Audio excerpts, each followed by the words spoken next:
Hey guys, it's Amaltitz here, and this is What If Naruto Had Explosion Release Part 2. Sorry for the late release, I was kind of busy yesterday, but I hope you guys enjoy this video. So without further ado, roll the intro.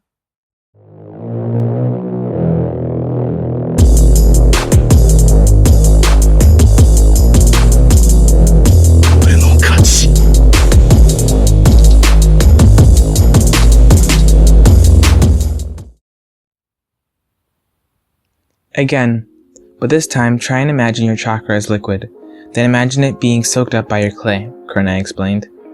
It had been about 2 weeks since Naruto had asked for help from Kurenai. Usually, they'd meet up at a training ground, about once per week, and usually at one of the training grounds with the more rocky terrain. This helped minimize the fires started by his art, as Naruto called it. Kurenai would then help Naruto with his chakra control for about an hour before she left to get back to what Shinobi's do in a day. Flashback. First training session. Okay, Naruto. I know you need help with chakra control, but what for? Kurenai asked. Well, Naruto said, reaching to the pouch on his hip and taking out a little bit of the clay into the mouth in his right hand.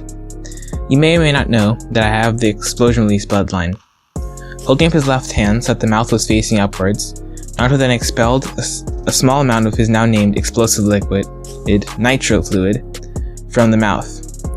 Naruto had, with the help of Hiruzen, more closely inspected the liquid and found that it shared qualities with the chemical compound known as nitroglycerin, hence the similar name. Almost as soon as the liquid came out of the mouth, it exploded, slightly pushing Naruto's palm downward. I can use a larger version of the explosion that just showed you to propel me into the air or blast objects away from me within a 6 feet radius, Naruto explained. He then held up his right hand, which the mouth on it had finished chewing the clay he'd put in earlier. The long-range version of my bloodline is this. As soon as Naruto finished, the mouth on his right hand opened up and spat out a small clay robin into his palm before closing. But, like the rest of the clay animals, it was misshapen and slightly deformed. I shaped the clay with the mouths on my hands and mixed in the nitro liquid that is secreted from the glands in the mouths on my hands. My own chakra is mixed in to help form the clay and make the animal move. When my clay constructs get to where I want them to go, I can use my chakra that's already kneaded into the clay to detonate it. Unfortunately, without excellent chakra control, most of my clay constructs turn out misshapen, and then I find it really hard to remotely detonate them. Well then, let's fix that, Kurenai said, but on 2 conditions. 1, you remember, when I get my own squad, I may ask you to help them out sometimes. And 2, you have to call me elder sister. Fine, Naruto said begrudgingly, but why me, and why do I have to call you elder sister, he asked. Kurenai smiled before responding. As I'm sure you know, the academy is 4 years long. It starts when you're 10, and ends when you're 14. But from what you told me, you're going to be joining this year, but you'll be joining the second years, which are the 11-year-olds. At this, Naruto nodded. While the people your age will just be starting out normally. This means that when I take a Genin squad in about 4 years, you will have already been a Genin for about a year, which would be a huge help if you decided to help train my team somewhat. Sure, I'll be able to train them well, but you might see things I may not, and they'll also be your age, so you might also see things that I might again not see. As to why for the second condition, had things gone differently, you would have grown up knowing me anyway. I used to spend a lot of time around Kushina Sensei. Naruto just smirked and looked away. Fine, but I think you're getting too sentimental. Sure, brat, Kurenai said, ruffling Naruto's hair before sharply pulling her hand back as he tried to slap it away with a small explosion. Well, your chakra control isn't going to fix itself. Let's get to work. Flashback end. Naruto held up his right hand as the mouth opened and spat out a clay robin, about 4 inches long. But this time, it was perfectly formed. Naruto then performed a couple of hand signs, and a simple genjutsu formed around the clay robin, giving the appearance of an actual robin. Kurenai had seen the value of making these clay constructs look like actual animals so that they could get closer to targets. A second later, the clay robin came alive and began to move around Naruto's palm before taking flight and flying around his head. Fly to that log, Naruto mentally commanded. The bird complied. It was still rather difficult to control it as it got farther away, but that sort of control would come later. At least the bird was fully formed now. As the bird landed on the log, Naruto formed the half-ram hand sign and said, "Shibuki." The entire wooden log was ripped apart by the force of the explosion, which was significantly more powerful than any of Naruto's previous explosions. He had started working on chakra control exercises with Kurenai. Yes, Naruto thought as the charred grass and wooden shards that lay where the log once was. This'll do quite nicely. Time skip. 1 month. September 3rd, start of the academy. Naruto stared out the window of his homeroom class. Seeking peace and quiet, he had arrived 20 minutes before classes were scheduled to start. 5 minutes later, another boy came in. Great, a Hyuga, Naruto thought, after giving the boy a quick glance. I hope he isn't as snobby as the rest of his clan. Naruto waited a few more seconds before realizing something. Not snobbiness, Naruto thought, as Neji simply regarded everything with a sort of indifference air. Confidence and a sort of disinterest with anything that isn't strong. How interesting. Another 5 minutes later, the homeroom teacher walked in. He had lots of scars and seemed to have a zero foolishness personality. He quickly took a scan of the room before turning back to preparing the lesson for today. Naruto raised an eye, at not sensing a drop of hostility from the man. 10 minutes later, Naruto's class was about to start. "Hey you," an annoying voice called. Naruto simply continued staring out the window before he was grabbed by the shirt and hauled out of his chair. The boy in question had blonde hair, blue eyes, and was wearing quite a loud pair of sweatpants and sweater, compared to Naruto's rather simple black tracksuit with forest green highlights and a navy blue sandals. Along with that, a small pouch was attached to his right hip containing his clay. "I'm the best in our year," he said. At this, Naruto heard the Hyuga boy ever so slightly scoff. It was barely audible, but Naruto heard it. "The name's Miko Suzuki. My father's on the civilian council, so you better respect me." "Hey Sensei," Naruto said, looking over to where the teacher sat silently observing the proceeding.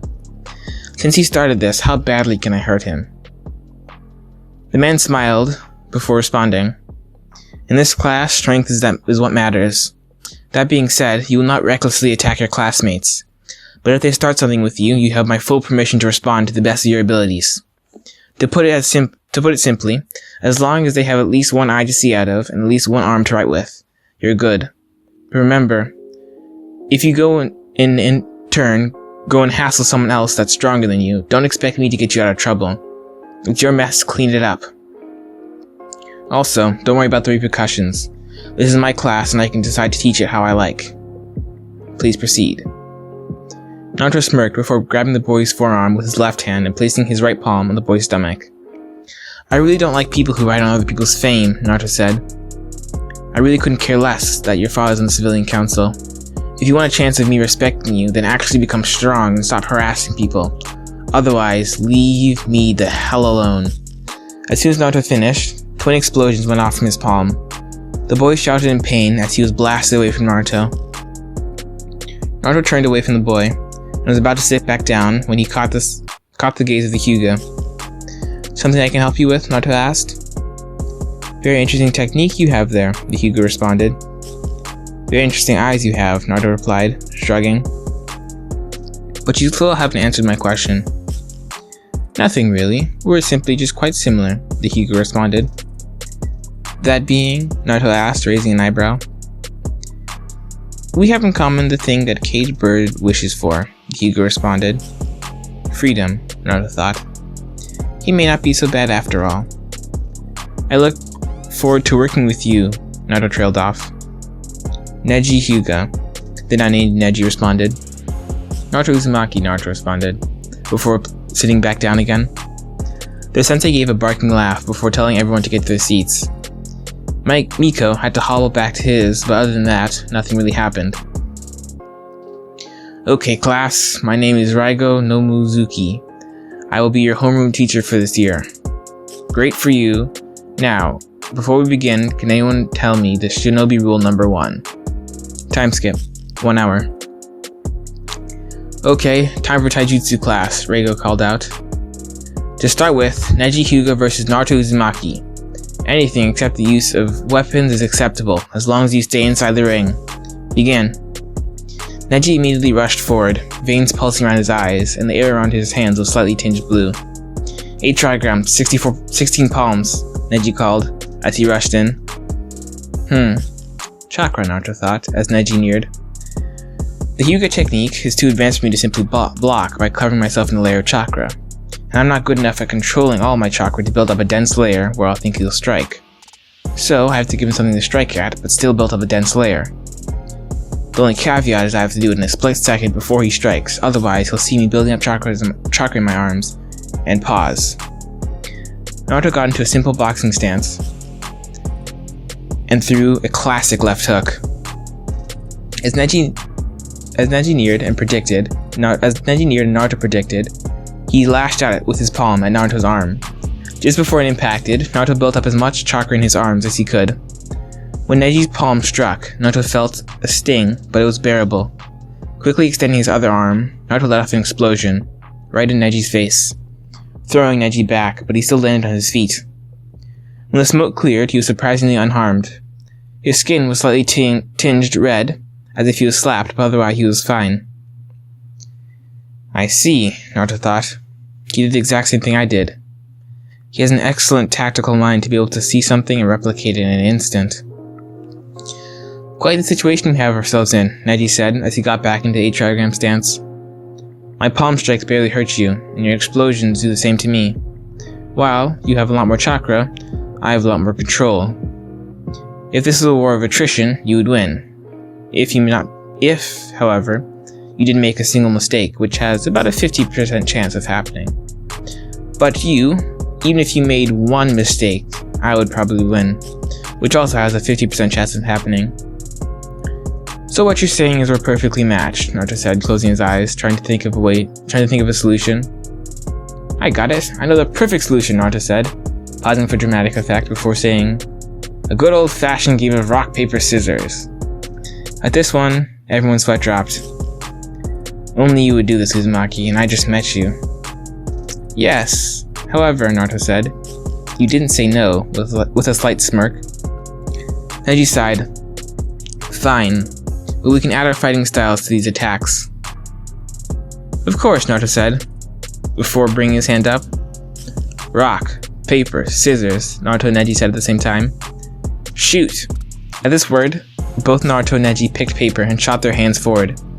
Neji going for a classic palm strike, while Naruto simply going for an old-fashioned, full-powered explosion. The result of these two attacks meeting head-on was an interesting event.